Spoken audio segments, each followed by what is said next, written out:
Oke bro, saat ini kita sedang berada di makam almarhum Sigit, di mana rekan kita itu sebagai korban penembakan dari aparatur negara kejadian tahun 98 yang sampai detik ini tidak pernah selesai kasus hukumnya.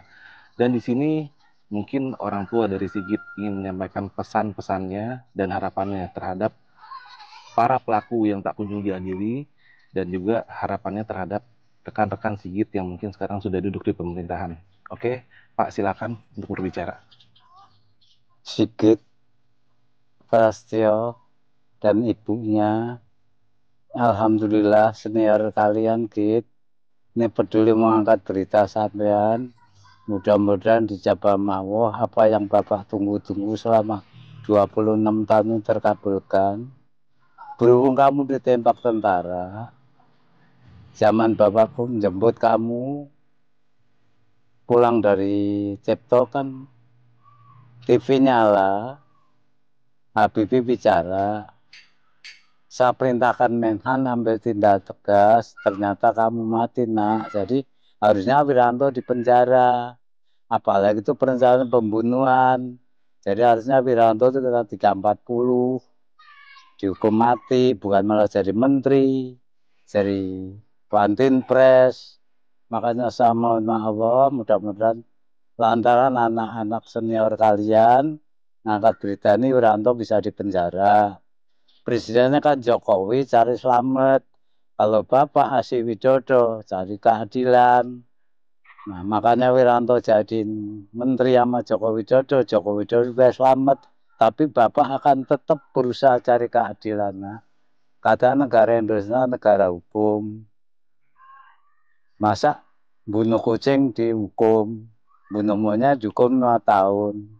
Pembantu hamil nganggur, bayi dibuang dihukum 4 tahun, goblok aman negara. Kata negara hukum.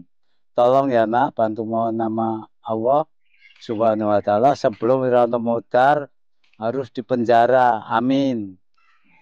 Ya, kurang lebih itulah harapan dari Bapak almarhum Sigit untuk orang-orang yang memang paling bertanggung jawab saat itu untuk bisa diadili ya Pak ya.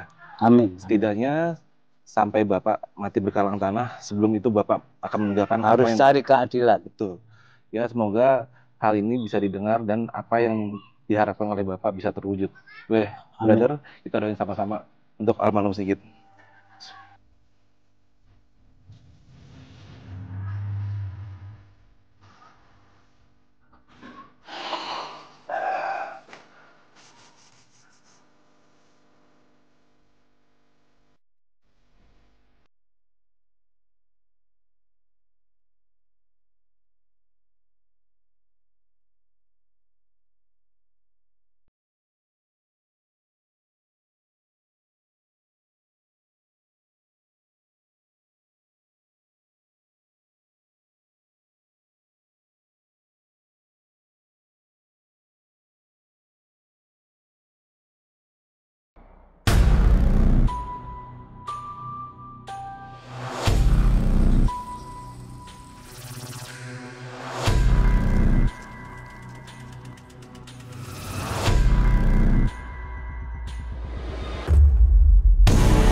Assalamualaikum brother.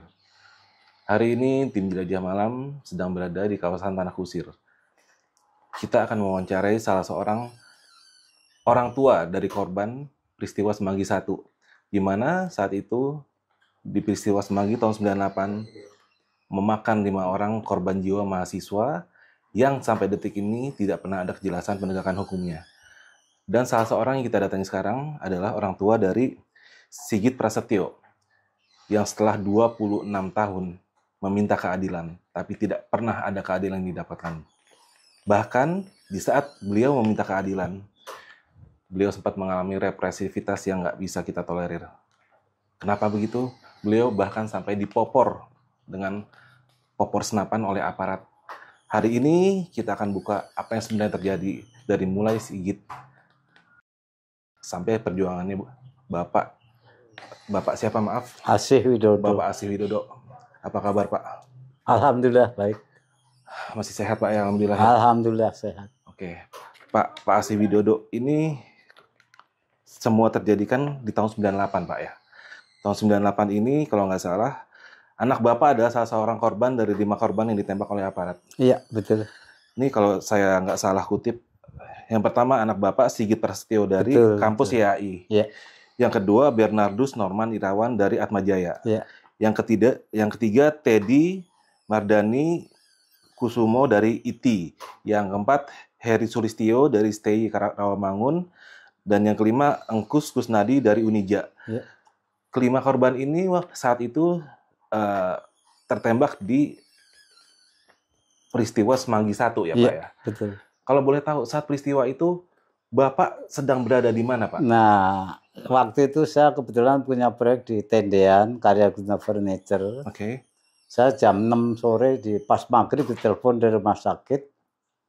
Pak, tolong ke Cipto, anak Bapak dirawat. Saya bilang, oh berarti anak saya mati. Kok Bapak bilang gitu? Ya kalau dirawat, harusnya yang telepon kan ibunya, bukan kalian. Nah, terus saya berangkat dari situ maghrib sampai ke Cipto jam setengah 10 seperempat lah kurang lebih. Ibunya duduk di depan kamar mayat gitu. Meninggal Bu, anak kita. Iya, udah pulang cari tenda sama kursi. Nanti Sigit saya bawa pulang. Begitu saya pulang sampai rumah sini itu jam 11 kurang lebih setengah 12 lah. Ibunya nangis, saya bilang enggak usah ditangisin, anak kita surga. Dan kebetulan TV nyala, saya ingat betul NTV. Habibie bicara, saya perintahkan Menhan ambil tindakan tegas, anak saya mati. Harusnya Wiranto ditangkap. Soalnya di otopsi di rumah sakit Cipto juga tulisannya pembunuhan. Harusnya 340 Wiranto tuh merencanakan pembunuhan. Pembunuhan berencana ya. Hukumannya mati itu Pak. Kok malah jadi menteri, jadi Wantinpres. Bahkan saya tanggal 24 September 99 mau ke Departemen Pertahanan cari keadilan, tawur di samping gedung Sarinah, saya dipopor jidat saya sama polisi. Sama polisi? Iya, Sabara waktu itu. Oke. Nah kebetulan ya Tigor Nenggolan pahanya. Nah, saya sempat dibawa ke rumah sakit Kareles, dikasih ponstan doang 2. Saya bilang sama dokternya Jepang, sama dokter kok bego amat, goblok amat, emang sakit gigi kasih ponstan, rongsen, akhirnya di rongsen itu. Nah itulah perjalanan hidup saya. Apalagi sekarang ya, saya udah cari keadilan 26 tahun, nggak nemu juga. Katanya negara kita negara hukum, masa bunuh monyet dihukum 5 tahun, pembantu amilin orang bayi dibuang dihukum 4 tahun, goblok amat negara. Berarti anak saya lebih hina dari hewan dong. Gitu. Makanya saya dipesan ibunya, tolong cari keadilan sebelum Bapak mati berkalang tanah, Bapak harus cari keadilan. Itu pesan almarhum? Iya.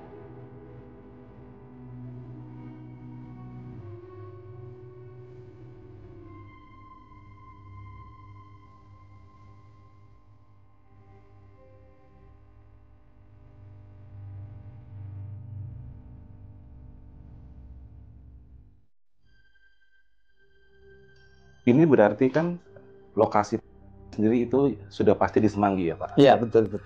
Dan di saat Bapak ke rumah sakit untuk melihat jenazah almarhum, itu hasil otopsinya menunjukkan dia di mana dengan proyektilnya apa Pak? Dan dari Jadi gini, anak tembak jantungnya, peluru itu peluru senjata teroris, khususnya punya Kopassus. Jadi peluru itu kalau senjata teroris begitu kena yang sasaran patah jadi 3. pecah 3. Ya, soalnya kalau 5,2 kan takut mental orang lain, jadi ambiar jadi 3 di jantung. Soalnya kan di ini, nah, terus si dokter Mukmin Idris kalau nggak salah bicara ini yang nembak Kopassus.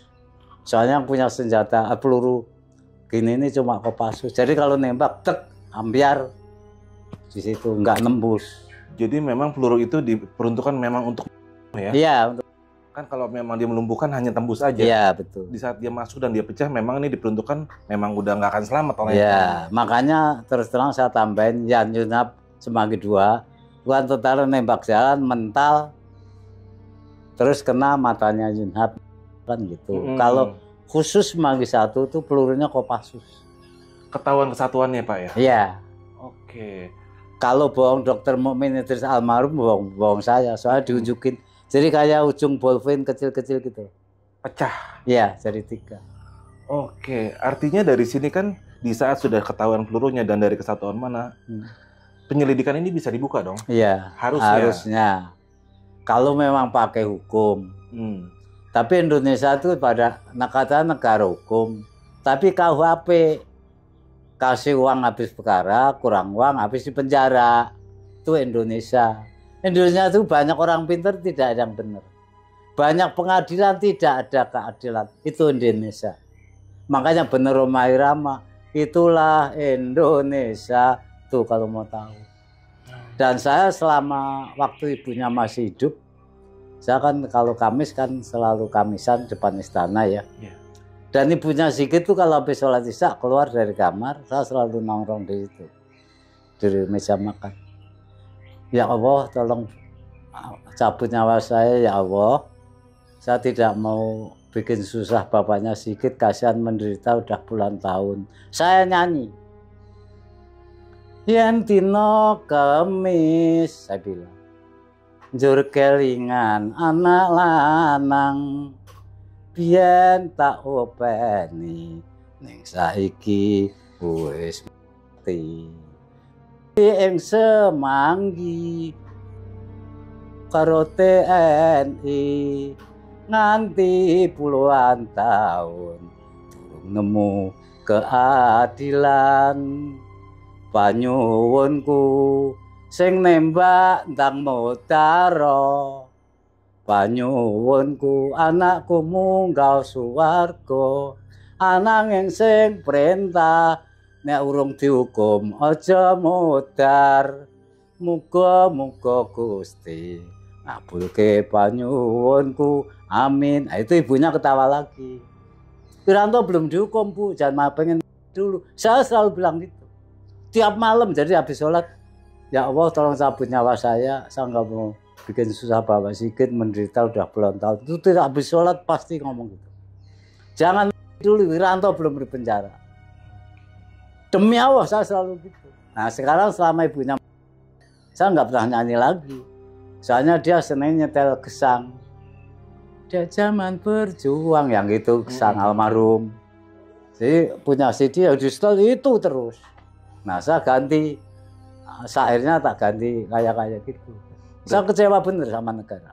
Berarti dengan kata lain, menurut Bapak, orang yang paling bertanggung jawab atas kematian anak Bapak adalah Wiranto sebagai Panglima. Iya, ada perintah anak ada perintah, artinya di saat ada perintah, artinya pembunuhan ini sudah direncanakan. Iya, dong perencanaan. Soalnya Habibie bicara saya perintahkan menanam berarti anak saya mati. Berarti kan direncanakan bunuh. Harusnya kena 340, bukan malah jadi menteri, jadi Wantinpres. Nggak nyambung. Makanya Presiden Indonesia itu siapapun, SBY, Jenderal, nggak berani nang Wiranto. Apalagi Megawati. Apalagi Gus Dur, Nun Sewu. Orang cuma berapa jam jadi presiden. Nah, makanya sekarang presiden kan Joko Widodo. Itu cari perlindungan. Nah, kalau saya Asih Widodo, cari keadilan sampai 26 tahun, nggak nemu. Itu Indonesia. Sudah 26 tahun. Iya, 26 tahun ini. Oke, Bapak selama 26 tahun itu sudah pernah artinya mencari keadilan ya? Iya. Sudah pernah mendatangi instansi mana aja, Pak? Ya, soal instansi di Jakarta sudah semua lah. Yang terakhir kali saya ke MK. Sampai MK? Iya, jadi yang hakim yang punya simpanan janda 2 miliar siapa gitu. Pak Asih, semoga anak kita masuk surga. Saya bisa bilang, saya tidak butuh surga. Saya butuhnya Wiranto di penjara. Nah, ketua MK-nya bicara, Pak Asih, saya tidak bisa bikin surat perintah. Saya akan nuntut gini, yang mulia, tolong bikin surat perintah, kasih saudara presiden, Undang-Undang 26 dirombak, kasih saudara presiden bikin surat perintah, kasih Jaksa Agung tangkap Wiranto. Oh, saya tidak bisa bikin surat perintah.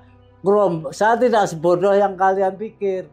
Tolong Undang-Undang 26 dirombak, dikasih saudara presiden. Iya. Nah, sekarang Mahkamah MK kan dindingnya gelap, apalagi hatinya. Matanya juga nggak ngelihat saya menderita puluhan tahun. Orang ruangannya gelap. Apalagi hatinya nggak bakalan ngelihat saya menderita puluhan tahun. Coba anaknya dia tak bunuh, nuntut enggak? Kata anak guru negara hukum.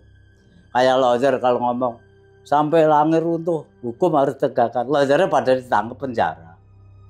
Nah, itu Indonesia. Gitu. Nggak pada bersyukur. Pejabat juga gitu. Makanya kalau pejabat, kalau sumpah Quran, culekin matanya, jangan taruh belakang.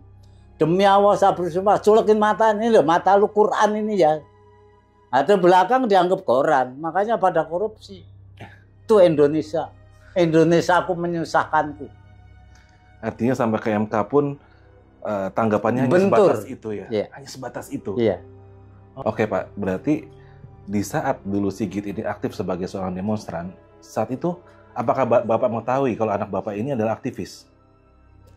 Nah sekarang Mas Arita, dia kan pengen jadi insinyur bangunan. Oke. Dulu SD-nya favorit 11, SMS 161 favorit toh. Nah begitu tamat SMP dapat jatah 47, kan favorit SMP 47, nggak mau. Pak, saya pengen jadi insinyur bangunan. Kalau sekolah SMA nanti nggak bisa gambar, bisanya ngitung doang. Kalau kan saya pengen jadi insinyur sipil, gitu loh. Okay. Jadi kalau STM bangunan kan ada basic gambar. Nah kalau insinyur sipil itu bisa ngitung doang, nggak bisa gambar. Kalau arsitek gambar doang nggak bisa ngitung. Gitu. Itu dari STM tuh kalau malam minggu nyamperin anak-anak pada kemari. Nah kebetulan nggak pernah keluar almarhum. Saya bangga punya anak. Dia cita-citanya kalau ibunya belum ibadah haji tidak akan naik motor, apalagi kenal wanita. Itu anak saya. Dari sekolah sampai kuliah belum pernah. Saya ganti-ganti motor ya, maaf ya. Saya bukan sombong. Saya hobinya dulu king. Enggak naik motor, enggak. Oleh ibu belum haji saya enggak mau naik motor, apalagi kenal cewek. Dan sampai sekarang saya diemin anak perempuan tetangga saya seneng. Pulang-pulang saya mau belajar. Ayo pulang dulu. Itu kan sedikit mau belajar. Diemin sampai sekarang udah punya gadis pasti diemin saya. Nganggepnya saya ngelarang kenal sedikit. Tuh. Jadi kalau malam minggu nanti pada beli ayam. Nah, ini kursi saya dulu dari Sumber Karya. Saya orang Sumber Karya Furniture. Kalau naruh duit sini. Beli ayam sono dibakar. Mana duitnya? Itu ambil di kursi. Gini nih. Bahkan malam Jumat itu meninggal. Dia kan tadinya minggunya mau pulang kampung, dia ambil duit ATM 5 juta itu 500-an semua. Nah ketemunya udah 5 tahun baru ketemu di lemari, kan udah nggak laku. Ya sudah buat diambil anak-anak gitu aja.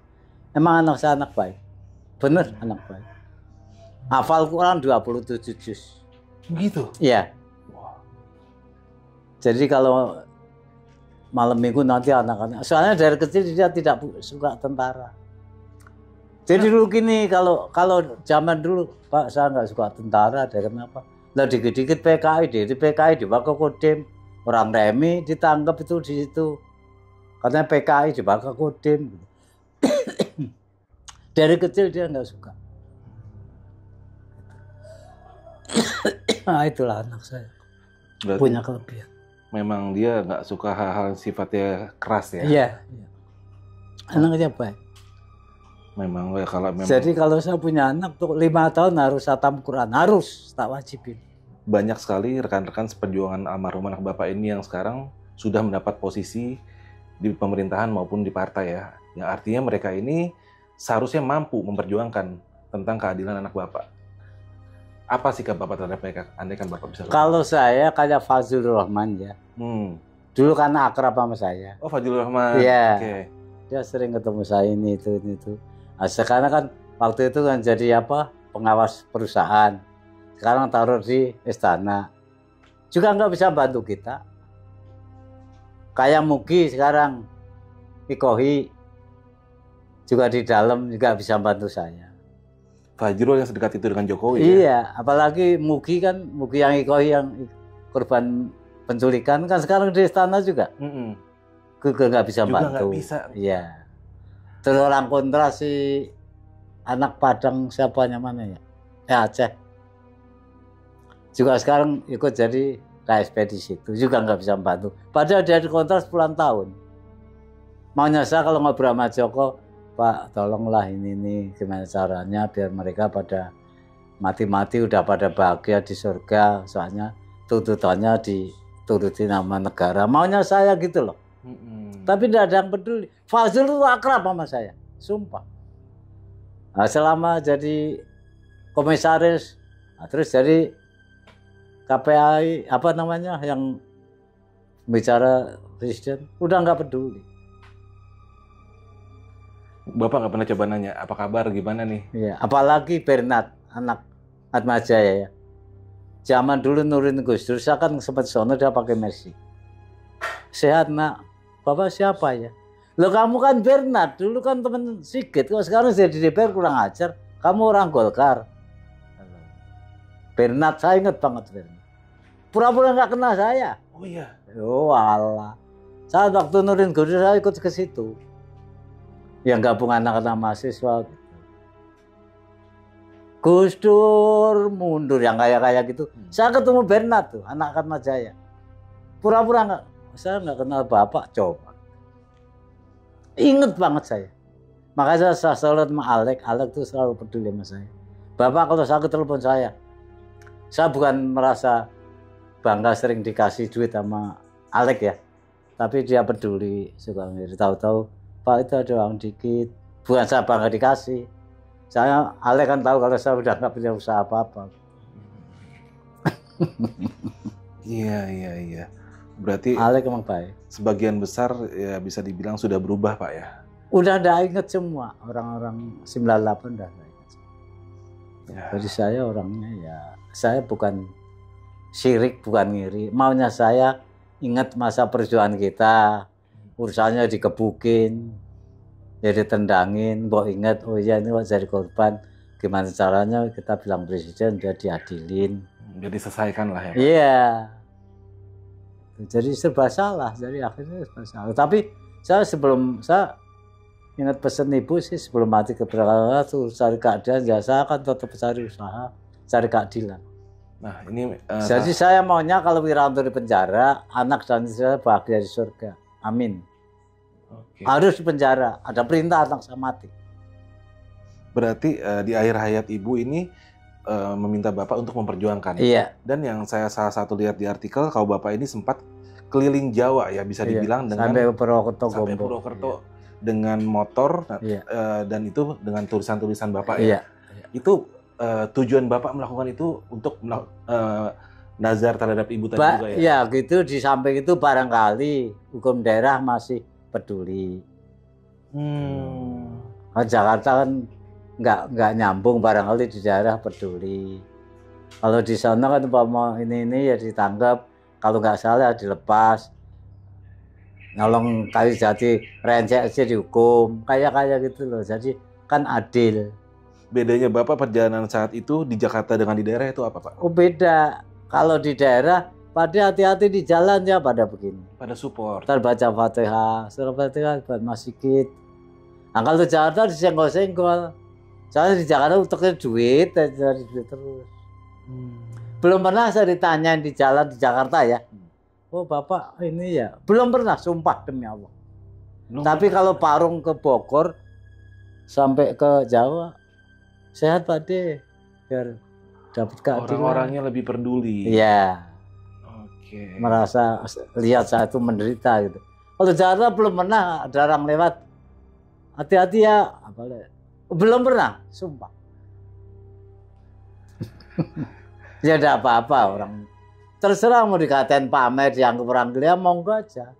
Tapi barangkali ada pejabat yang baca, oh, orang ini cari keadilan, maunya saya. Barangkali pada nguing. Nah, saya juga ada sirine kok. Kalau mata nyalain aja sirine. Musik tahu sirine tak nyalain. Tapi polisi nggak pernah tegur. Nggak pernah? Enggak. Jadi kalau habis Kamisan, polisi kalau di sana udah buang muka gitu. Ntar kalau saya udah lihat, dia baru ke sana. Dari istana sampai gitu. Nggak mau cari urusan sama bapak? Iya, udah nggak mau lihat saya. Jadi kalau kita kan musik jauh gitu. Udah gini aja. Ntar kalau saya udah lewat, baru masuk sana. Oke. Nah, Pak, ini kan artinya di saat kejadian balik lagi ke Semanggi tadi, kan ini anak Bapak 1 di antara 5 ya yang ditembak. Yeah. Apakah pernah ada kayak semacam forum komunikasi antara para orang tua korban, Pak? Yang enggak pernah komunikasi si Teddy aja. Bapaknya kalau nggak salah tentara ya, Pak? Iya, yang kapten tuh. Nah, itu menarik tuh, Pak. Kalau nggak salah nih, saya pengen tanya ke Bapak nih. Bapaknya itu adalah salah seorang komandan di lapangan saat itu. Iya, betul. Dan korbannya ada yang ditembak anaknya. Iya. Oke. Nah, di antara rekan-rekan tadi, Pak, yang sesama orang tua korban ini, sikap mereka itu sama seperti Bapak? Ya, paling pada diem aja sih. Kami pada diem, kecuali Bu Sumarse yang suka ngomong. Yang lainnya diem. Mungkin nggak ekspresif seperti Bapak. Iya. Mungkin dalam hati juga berontak, tapi nggak bisa mengungkapkannya ya. Betul. Oh gitu. Tapi terakhir kali masih berhubungan dengan mereka kapan, Pak? Kamisan gitu doang. Di depan istana? Iya, tiap hari Kamis kan payung hitam itu kan. Masih? Masih dong. Gimana sih? Dan mereka sendiri reaksinya gimana tuh, Pak? Ya pada kantor kalau presidennya keluar dipakerin Brimob. Oh gitu. Rapetin gitu kalau presiden keluar mau balik ke Bogor, rapetin Brimob rapet. Oh gitu, saya baru tahu. Tiap Kamis masih, makanya Alek tuh sering ketemu. Jadi waktu itu Pak Embong kemari 40 hari. Pak Embong itu siapa, Pak ya? Pak Embong yang suka bagi-bagi duit itu. Pak Embong. Mbak Imwong. Iya, Pak Embong. Oke, kenapa Mbak Imwong, Pak? Jadi kan kemari, kan datang Assalamualaikum gitu ya. Bawa kameramen banyak. Terus gimana Pak Besar? Ya Alhamdulillah kok. Nah kebetulan kan Bapak selama belum 40 hari, baru 7 hari itu saya habis 27 juta lebih. Ada bonnya Pak. Jadi yang ngurusnya tetangga. Habis berapa? 27.800 berapa? Buat apa diselamatin? Angguran buat biaya hidup Bapak nggak bisa usaha. Begitu sama Bapak? Demi Allah dan Rasul. Oke. Langsung saya usir. Tetangga begitu Pak Emang lu pulang. Bagi-bagi dong ada 50 juta. Nah di situ ada suaminya stroke. Ibunya gemuk suka ngemis di kuburan. Bagi dong. Berapa kek? 1 juta kan dapat 50 juta. Mulai detik kamu haram nggak akan saya kasih duit. Suka saya kasih 20, 10 yang stroke ini. Demi apa Pak Emang kemari? Tapi ngomongnya kamu tadi asal baru lu Islam keluar. Berarti Mbak Imwong Bapak usir? Iya. Oke. Tolong keluar. Kamu tadi Assalamualaikum. Artinya Bapak tersinggung dengan ucapannya dia? Iya, kenapa diselamatin? Angguran buat biaya hidup. Demi apa? 2.27.800 kalau nggak salah. Biaya 7 hari. Ya sekarang ya berkat tuh 1 tuh 35.000. 100 udah 3,5 juta. 503 udah 1,5. Belum kue di sini nih. Iya. Nah Pak, ini kalau saya lihat kan di beberapa, ada juga di podcast lain ini Bapak seperti wawancara ya. Iya. Dan salah satu statement Bapak tuh, saya lihat tuh agak lumayan keras ya Pak. Bapak menyatakan bahwa Wiranto kesini saya akan congkel matanya. Itu di saat Bapak menyatakan itu, saat itu kan Wiranto itu ibaratnya masih kalau nggak salah dia di One Team Press ya waktu itu ya. Iya. Nggak pernah ada, maaf ya, intimidasi atau apa dari Enggak, apa? makanya saya kemarin ada 2 orang pura-pura maaf gitu. Loh kamu orang Wiranto, balik dia. Saya kecium, ngelintul kecium. Udah tahu ya? Tahu. Mau pura-pura dagang lele, mau dagang sapu, saya tahu. Artinya Bapak ini udah nothing tulus ya, udah nggak ada takut sama apapun. Alah, saya mati urusan Allah. Nih mohon maaf, kalau saya hukumnya surga, belain anak ya. Jadi umpama tukang batu lagi melester jatuh mati, surga ambil anak istri, kecuali nyolong motor lain lagi. Oh beda saya orangnya. Saya dengan percaya dengan adanya Allah. Umpama kita usaha, taruhlah sopir narik taksi tabrak mati, surga. Asal saya sambil mabuk ya tak tambahin lagi. Soalnya sekarang kan sopir taksi pada makan apa namanya don-don itu apa tramadol. Orang kalau pengen selamat dunia taat hukum, pengen selamat akhirat tak tahu. Udah selamat dunia akhirat. Sekarang pengen selamat akhirat naik motor ngelawan arus, ntar kesenggol. Mending kalau mati kalau buntung. Indonesia itu pada nggak pakai hukumnya, nggak pada dipakai. Coba situ lihat naik motor kan pada ngelawan arus, apalagi gojek. Nggak boleh kayak gitu. Saya selalu pesen sama anak-anak mahasiswa sering kemari, kamu taat hukum biar selamat dunia. Taat Allah selamat akhirat. Itu saya. Saya sakit hati saya anak saya dibunuh negara. Undang-Undang Dasar 45 negara wajib melindungi dan menyejahterakan rakyatnya. Bukan malah pejabat pada korupsi. Banyak orang keleleran kok. Pada kurang makan, pada nggak sekolah, pejabatnya korupsi. Ke salon duit korupsi. Istrinya, anaknya ke salon duit korupsi. Apa pantas kayak gitu? Nggak bersyukur. Kita jadi orang, kalau kita bersyukur, Allah akan melimpahkan rahmatnya. Tapi orang pejabat Indonesia mayoritas tidak bersyukur. Saya kalau ngomong, ya emang bukan ini, bukan saya ngiri nggak bisa korupsi, enggak.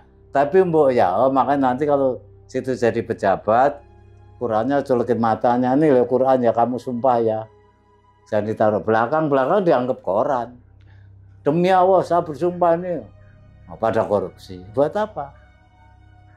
Indonesia itu banyak orang pintar, tidak ada yang benar. Jadi pikirin dunia, mikirin aja. Padahal kalau kita umpama saya korupsi ya, nanti dimasuk di YouTube.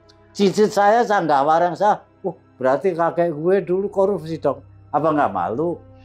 Itu. Nah, nanti kalau ada orang kakek lu dulu tukang korupsi, apa nggak kasihan cucu kita? Gitu loh maunya saya, tolonglah. Jangan ngaku punya agama, kelakuannya nggak bener, jangan. Allah tidak tidur. Sopo nggawe nganggo, sopo nandur ngunduh. Siapa nanem ya ngetik, saya bikin make. Allah tidak tidur. Sekarang koruptor itu Pak, di foto aja pada senyum kok Pak, bangga mereka. Nah ini Pak. Apalagi kemarin ya di Kudus tuh, jadi vonis 3,5 tahun yang bohongin umroh. Malah joget, apa pantas kayak gitu. Harusnya dihukum mati itu. Ya, iya. Nggak ada nyesal-nyesalnya ya. Oh bener-bener. Bingung saya. Jadi orang Indonesia. Makanya saya sering ngomong, saya bukan orang Indonesia. Lu kok gitu? Saya orang Jawa Tengah punya raja. Saya dijirin cari nafkah, saya gitu. Udah saking sakit hatinya Pak. Iya, pegel aja. Nah, ini Pak, satu lagi nih. Andaikan saja maaf ya, sampai menutup usia, Bapak belum mendapatkan keadilan. Bapak mungkin mengharapkan keadaan itu nanti di akhirat Pak ya, terhadap mereka pasti ya. Amin. Oke, jadi ya sekarang kita selagi Bapak masih ada umur, Bapak akan terus berjuang. Saya akan selalu berusaha. Andai kata umur juga sudah nggak ada, biarkan Tuhan yang membalas. Iya. Oke, luar biasa. Ini pelajaran banget ya buat kita yang pada nonton semua, bahwasanya memang keadilan di negeri ini belum benar-benar bisa ditegakkan. Keadilan hanya bisa yang merasakan orang-orang yang, ya maaf, orang-orang yang punya uang ya Pak ya. Iya. Kita, apalagi kita dizolimi oleh orang-orang yang berkuasa, itu bisa dibilang akan sangat sulit, akan sangat berat. Ya contoh yang belakangan ini, yang Surabaya. Masa bunuh orang bebas. Yang baru mentah-mentah anak DPR. Yang lindes itu ya. Iya, coba. Ya, itulah. Harusnya kan Boro-boro hatinya, otaknya nggak bisa mikir. Manusia dibawa hati buat bedain mana yang baik, mana yang buruk. Tapi nggak pada dipakai. Gitu loh. Jadi repot Indonesia tuh. Oke deh. Ini kayaknya podcast kali ini lumayan ini ya, bisa dibilang ini podcast paling statement terkeras yang pernah saya liputi, Pak. Ini Bapak keren. Jarang orang seperti Bapak yang berani bicara apa adanya.